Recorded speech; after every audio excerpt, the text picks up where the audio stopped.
আমার আরও একটি ছোট্ট ভিডিওতে তোমাদের সকলকে স্বাগত। ভিডিওটা হচ্ছে শনিবারে, গৌরবের ছুটি ছিল। তো তাড়াতাড়ি সকালবেলা উঠে স্নান করে ঠাকুরঘর পরিষ্কার করে রান্নাঘরে চলে আসলাম, চা বসিয়ে দিলাম।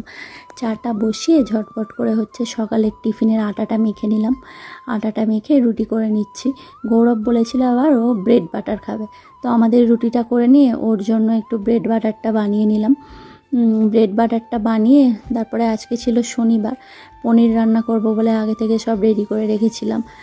কেটে বেটে যা মশলা লাগে, টক দই, কাজু পোস্ত বাটা, আদা, কাঁচা লঙ্কা, টমেটো বাটা, এগুলো সব রেডি করে নিয়ে এই যে কড়াইয়ে তেল গরম করে পনির আর আলুটা ভেজে নিলাম। ভেজে নিয়ে তারপর হচ্ছে কড়াই শুকনো লঙ্কা, কালো সাদা জিরে আর গোটা গরম মশলা ফোড়ন দিয়ে আদা টমেটো বাটাটা দিয়ে দিলাম।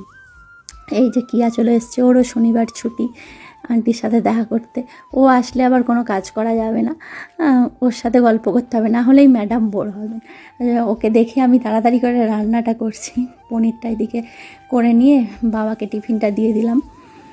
টিফিনটা দিয়ে এই যে গরম জল করে দিয়ে পনিরগুলো দিয়ে ঢাকা দিয়ে দিলাম। আর ওদিকে বসিয়ে দিয়েছিলাম ঢ্যাঁড়স সেদ্ধ। মায়ের আলাদা একটা তরকারি করবো বলে সবজি কেটে রেখে দিয়েছিলাম। এই যে আমার পনির রেডি। একটু বাটার দিয়ে দিলাম, দু তরকারি হয়ে গেল। ভাত বসিয়ে চলে গেলাম কিয়ার সাথে গল্প করবো।